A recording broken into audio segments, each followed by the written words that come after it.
ஒரு ஹஸ்பண்டுக்கு கவுன்சிலிங் வந்துருந்தாங்க. ஹஸ்பண்ட் ரொம்ப அமைதியாக இருந்தார். ஒய்ஃப் தான் வந்தது பேசிட்டே இருந்தாங்க.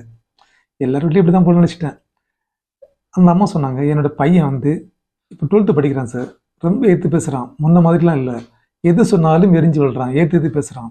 இவர் சொல்கிறாரு ஹாஸ்டல் விட்டுடலாம், அவன் தான் திரும்பணும் அப்படிங்கிறாரு. என்ன சார் பண்ணுறது? ஹாஸ்டல் விட்டுடலாமா, இல்லாட்டி இவனை வீட்டை வச்சு பராமரிக்க முடியல, ஒரு வழி சொல்லுங்கன்னு கேட்டாங்க. நிறைய வீடுகளில் இந்த மாதிரி குழந்தைங்க இருக்கிறாங்க. 12th இல்லை, 8th 7th சம்டைம் 5th படிக்கிற குழந்தைங்க கூட இந்த மாதிரி பிரச்சனை ஆரம்பிக்கிறாங்க.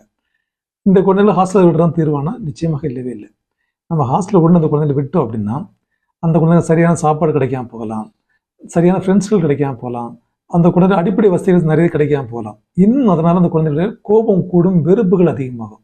அதனால் இந்த மாதிரி குழந்தைகளை மேக்சிமம் நீங்கள் வீட்டில் வச்சுட்டு உங்களை அன்பால் வந்து ட்ரை பண்ணணும். அந்த குழந்தைங்களை அடித்து மிரட்டினாலும் திரும்ப அந்த மாதிரி குழந்தைங்களாம் திரும்பாது. ஸோ நீங்கள் முடிஞ்ச வரைக்கும் அன்பு காட்டுங்க. அந்த மாதிரி குழந்தைங்க அன்பு காட்டுங்க. கொஞ்சம் சிரமம் தான், அந்த விஷயம் வந்து சிரமமான விஷயம் தான். ஏன்னா குழந்தை சேட்டை பண்ணும்போது நம்மளால் அன்பு காட்டிக்கிட்டு இருக்கே முடியாது. அதையும் தாண்டி நீங்கள் அன்பு காட்டினால் மட்டும்தான் இந்த குழந்தைகளை மாற்ற முடியும். தேவையாக இருந்தால் அந்த குழந்தை சைக்காலஜிஸ்ட்டை கொண்டு போய் ஒரு கவுன்சிலிங் எடுத்துக்கங்க. நிச்சயமாக ஒரு மாற்றம் உண்டாகும்.